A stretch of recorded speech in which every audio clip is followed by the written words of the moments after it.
Iran युद्ध के 28वें दिन मोदी की मीटिंग इसलिए इंपॉर्टेंट है क्योंकि प्रधानमंत्री 25 राज्यों के मुख्यमंत्रियों से डायरेक्ट बात कर रहे हैं।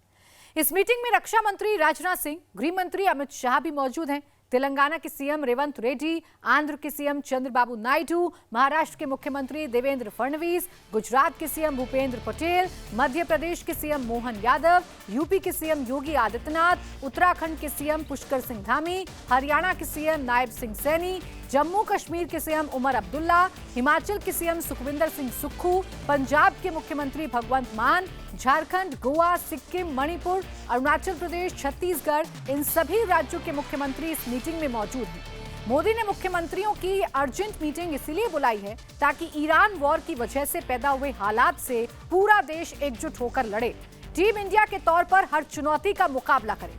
मोदी ने इस मीटिंग में मुख्यमंत्रियों को क्या सलाह दी है, अप्रैल से आगे मई तक के लिए कौन सा टास्क सौंपा है, मोदी ने सभी राज्यों को क्या करने और क्या नहीं करने की हिदायत दी है, ये सब आपको इस रिपोर्ट में दिखाते हैं। प्रधानमंत्री ने फैसला कर लिया है। नरेंद्र मोदी ने ईरान में चल रहे युद्ध के बीचों बीच हिंदुस्तान के युद्ध की तैयारी शुरू कर दी है। मिडिल ईस्ट का युद्ध 28वें दिन भी जारी है। अप्रैल मई दुनिया पर भारी है, लेकिन मोदी की मई से भी आगे की तैयारी है। और मोदी की उस तैयारी का पहला डेमो इस वक्त आपकी स्क्रीन पर है। जंग की वजह से पैदा हुए हालात से निपटने के लिए मोदी ने टीम इंडिया वाला फॉर्मूला इंप्लीमेंट कर दिया है।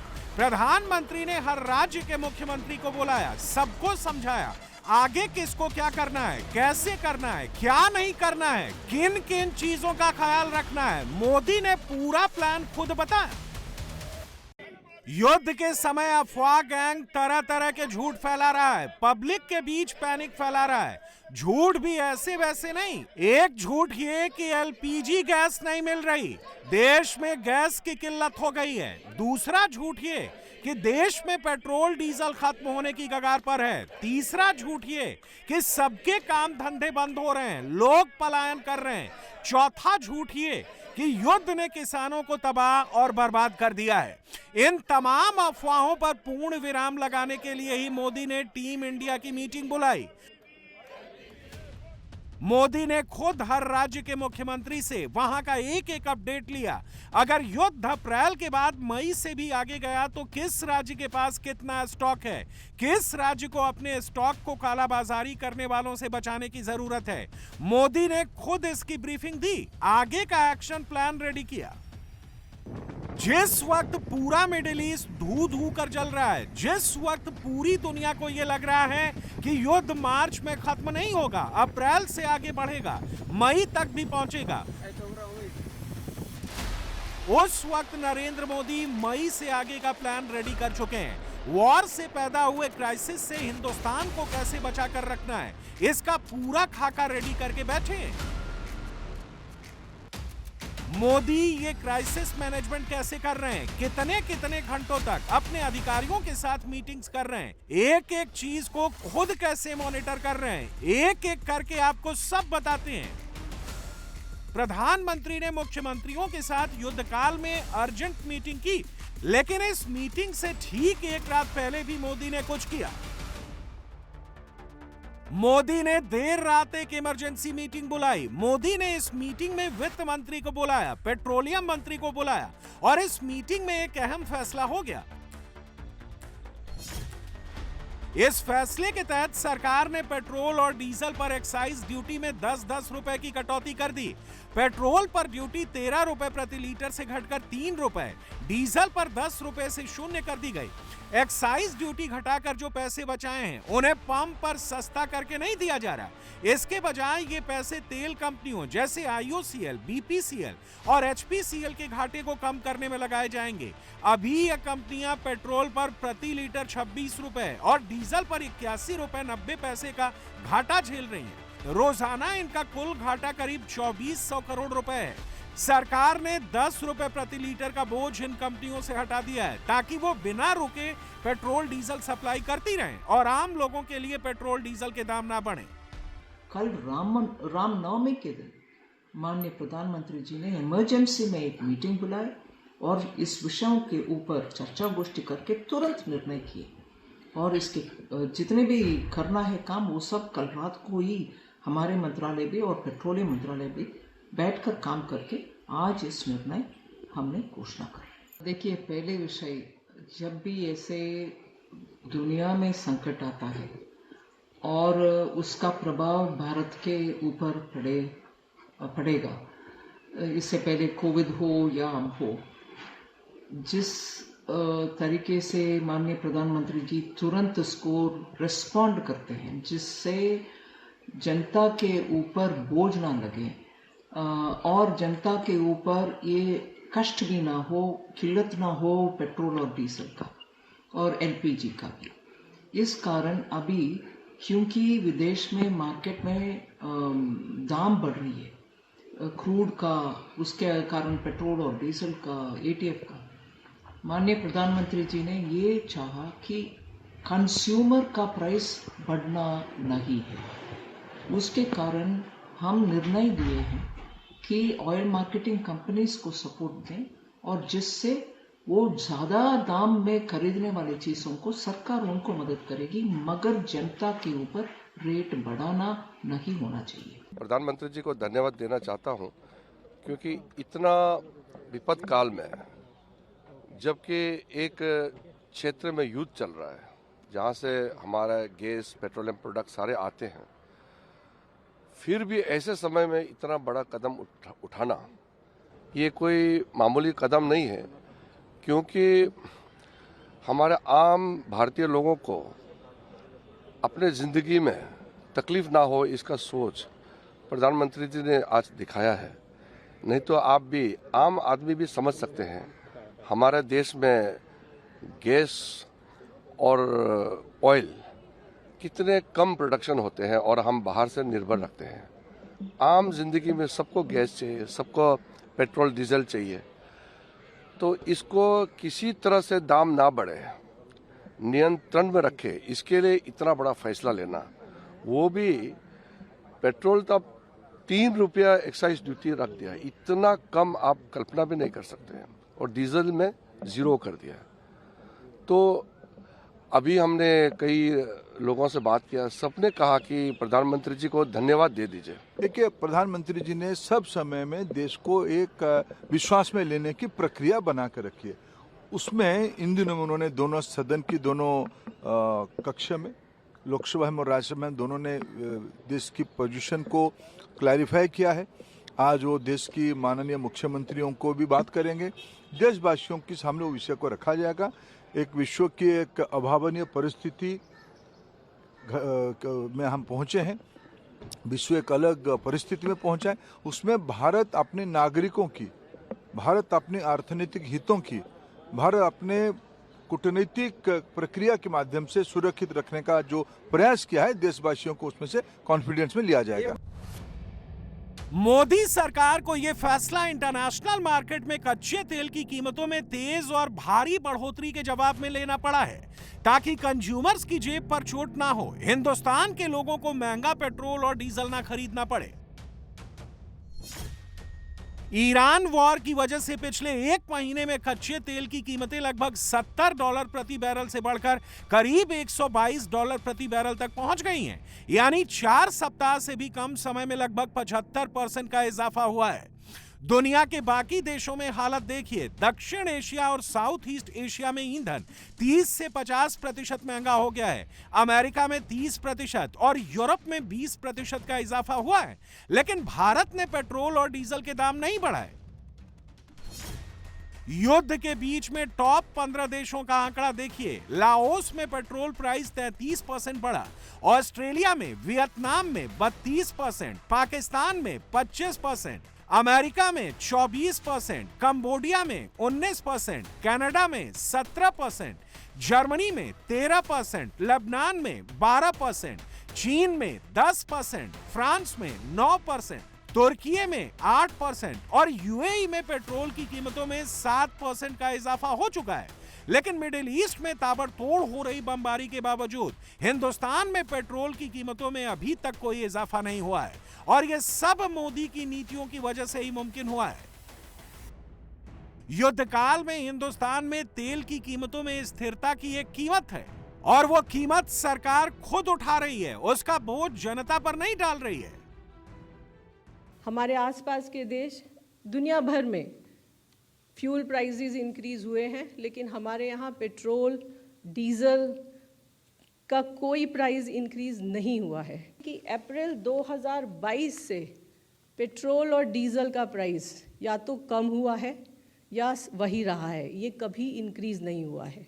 क्रूड का प्राइस, बाकी प्रोडक्ट्स का प्राइस भी इंटरनेशनल मार्केट में बढ़ा, बट भारत सरकार ने कई स्तर पर कई इम्पॉर्टेंट डिसीजंस लिए और इस सिचुएशन को बहुत इफ़ेक्टिवली मैनेज करने के लिए आज की तारीख में we have sufficient crude inventories और अगले 2 महीने के लिए supplies have been lined up.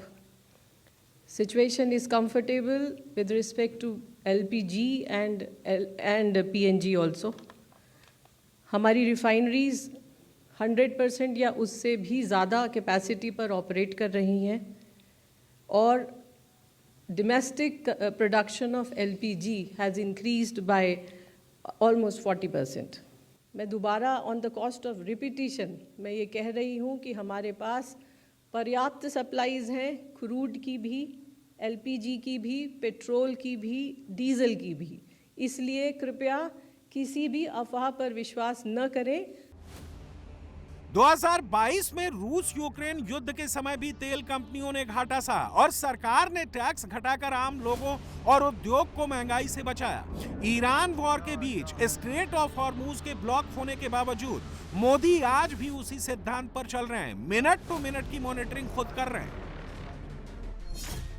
सरकार ने अब रक्षा मंत्री राजनाथ सिंह के नेतृत्व में एक इंटर मिनिस्ट्रियल ग्रुप का सेटअप किया है जो मिडिल ईस्ट के वॉर को मॉनिटर करेगा। इस ग्रुप में गृह मंत्री अमित शाह, वित्त मंत्री निर्मला सीतारमण और पेट्रोलियम मिनिस्टर हरदीप सिंह पुरी भी शामिल हैं।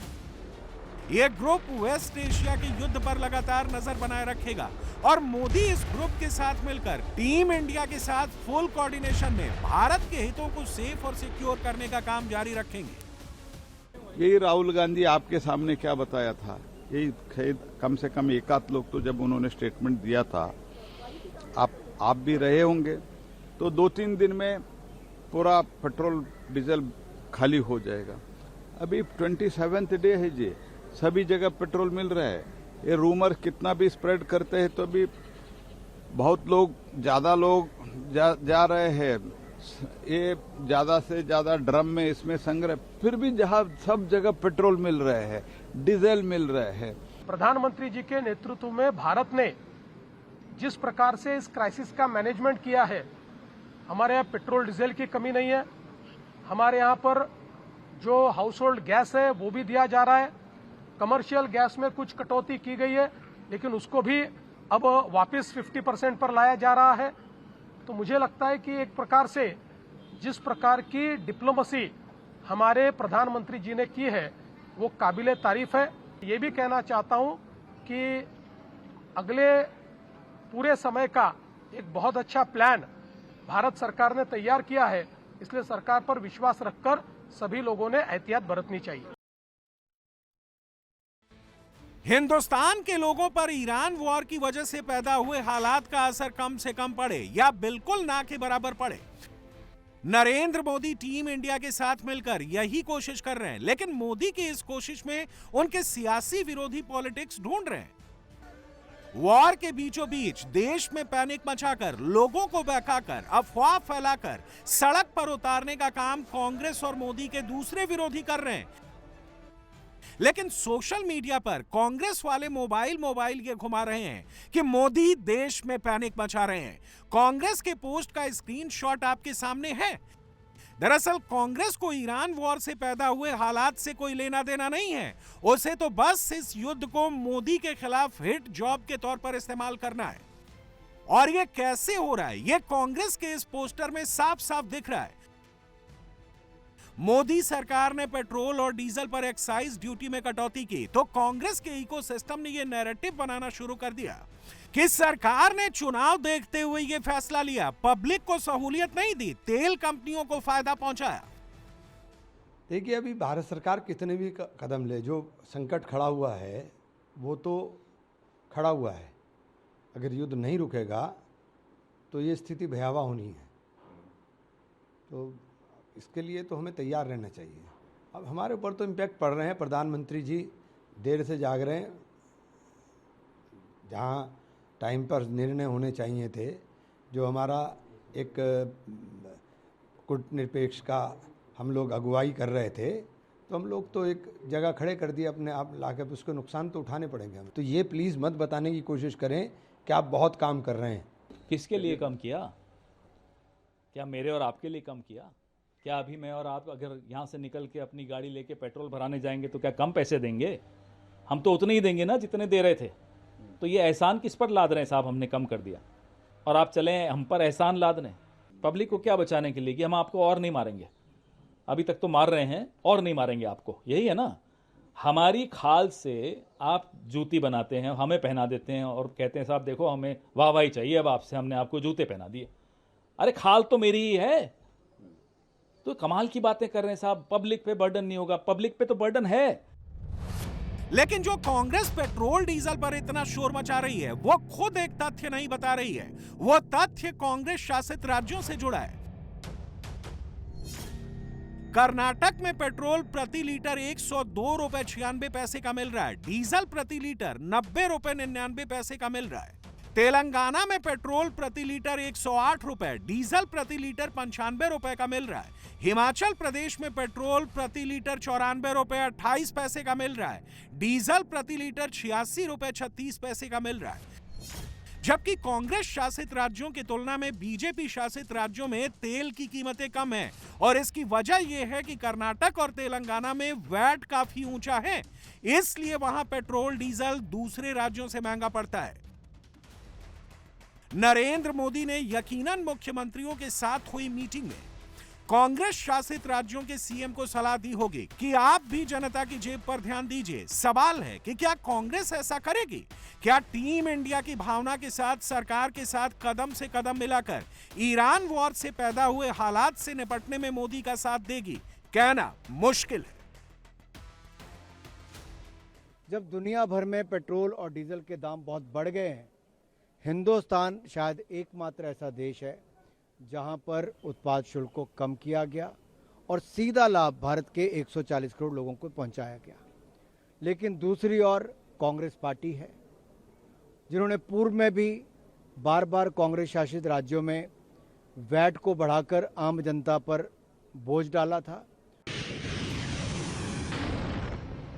अमेरिका, इजरायल और ईरान का युद्ध अभी रुकने वाला नहीं है।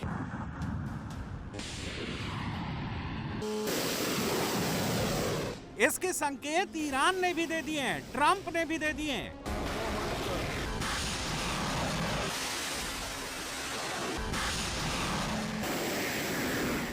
हालांकि ट्रंप ने पहले कहा था कि ईरान के ऊर्जा ठिकानों पर 5 दिन तक हमले नहीं होंगे, लेकिन अब ट्रंप ने ईरान को एक नई मोहलत दी है। कहा है कि उसके ऊर्जा ठिकानों पर 10 दिनों तक कोई हमले नहीं होंगे। ट्रंप की ये नई डेडलाइन 6 अप्रैल रात 8 बजे तक की है।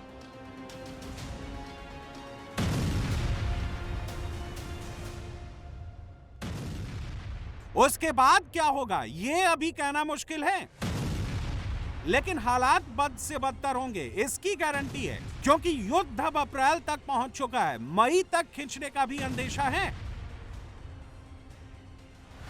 ऊपर से ईरान भी थोड़ी थोड़ी देर में ट्रंप को प्रोवोक कर रहा है। ईरानी संसद के स्पीकर ने तो यह कह दिया है कि जो अमेरिका मिडिल ईस्ट के बेसिस पर तैनात अपने सैनिकों की रक्षा नहीं कर पा रहा, वो अमेरिका ईरान की मिट्टी पर अमेरिकी सैनिकों की रक्षा कैसे करेगा।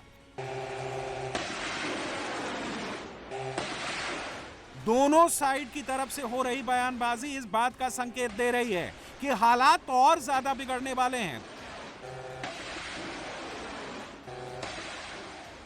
पूरी दुनिया में पैनिक मचने वाला है। युद्ध की वजह से दुनिया के कई देशों में लॉकडाउन जैसे हालात पैदा भी हो गए।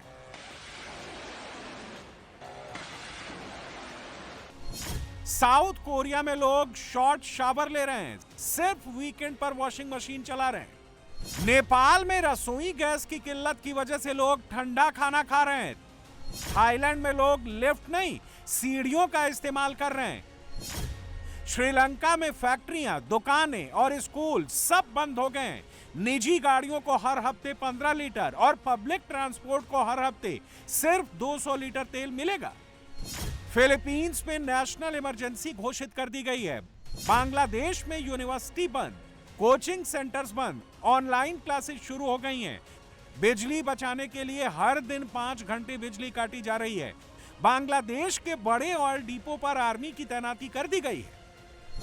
भूटान में वर्क फ्रॉम होम लागू कर दिया गया है। पाकिस्तान में हर हफ्ते 4 डे वर्किंग शुरू हो गई है। 2 हफ्तों के लिए स्कूल कॉलेज बंद, गैर जरूरी सरकारी गाड़ियां रोड से गायब। इजिप्ट में 28 मार्च से मॉल्स, रेस्टोरेंट और दुकानें रात 9 बजे बंद हो जाया करेंगी।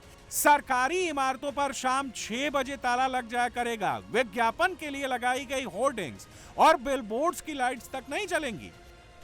न्यूजीलैंड में कारलेस डे लाने पर विचार किया जा रहा है। न्यूजीलैंड के लोग हर हफ्ते एक दिन गाड़ी नहीं चला पाएंगे। स्लोवेनिया में हर कार को पेट्रोल पंप पर सिर्फ 30 लीटर तेल मिलेगा। ट्रक को सिर्फ 200 लीटर तेल मिलेंगे।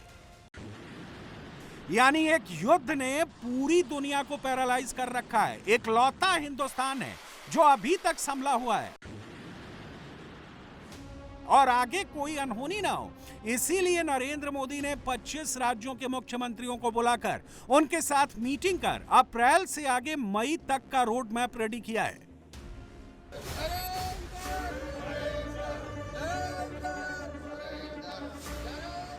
लेकिन दुर्भाग्य इस बात का है कि मोदी के विरोधी प्रधानमंत्री का साथ देने की बजाय पैनिक क्रिएट कर रहे हैं। देश में लॉकडाउन लगने वाला है, ऐसी अफवाह फैलाकर जनता को गुमराह कर रहे हैं।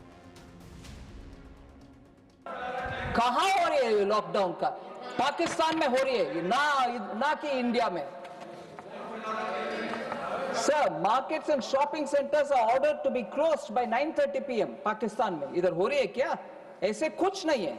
और बांग्लादेश का हालत देखिए sir, all universities shut down and shifted to online learning in Bangladesh because electricity nahi hai. 5-hour rotational power cuts happening, implemented for domestic consumers in the city Dhaka. Fuel station across Dhaka closed due to shortage of octane and diesel. So हालात हर देश में ये middle east का war के कारण बिगड़ा हुआ है। हम मैनेज कर रहे हैं जिससे हमारे नागरिक को कोई दिक्कत ना हो। ये सब कौन अफवाहें उड़ाते हैं? प्रधानमंत्री जी ने बहुत साफ तौर से बताया था कि पैनिक नहीं होना है। जमाखोरियों को चेतावनी दिया है, राज्य सरकारों को आह्वान किया है कि कोई इसमें होर्डिंग ना करे, पैनिक क्रिएट ना करे। फिर भी लॉकडाउन करेंगे, ये करेंगे। ममता बनर्जी कह रही हैं। नहीं, ममता बनर्जी नहीं, ये सब बेबुनियाद है, बेसलेस है। देश का इकोनॉमी बढ़ रहा है और देश जो आगे जा रहा है मोदी जी के नेतृत्व में, इन लोगों को ये सह नहीं पा रहे। They are not able to tolerate because country is marching ahead in spite of all odds in the world. That's why तो कैसे भी करके भारत फेल होना चाहिए और भारत जब फेल होता है इसके इल्जाम मोदी जी के ऊपर लग जाए, ये सोच है ना, इससे कभी भी देश का भला नहीं होता है। लेकिन मैं ये भी कहना चाहता हूँ, मोदी जी इनके अनुभव से, इनके सीनियरिटी से और इनके कमिटमेंट के कारण ये बहुत अच्छे ढंग से हम संभाल रहे हैं मोदी साहब के नेतृत्व में। इसलिए ये भी ये एक सपना देख रहे हैं ना, ये फेल हो जाएगा सिस्टम और मोदी जी का रेपुटेशन खराब होगा, कभी भी होने वाला नहीं है। मोदी के दुश्मनों की दिक्कत ही यही है कि जहां अमेरिका, इजरायल और ईरान के बम गोलों, मिसाइल हमलों के बीच दुनिया ने सरेंडर कर दिया, वहां नरेंद्र पूरी मजबूती के साथ खड़ा रहा।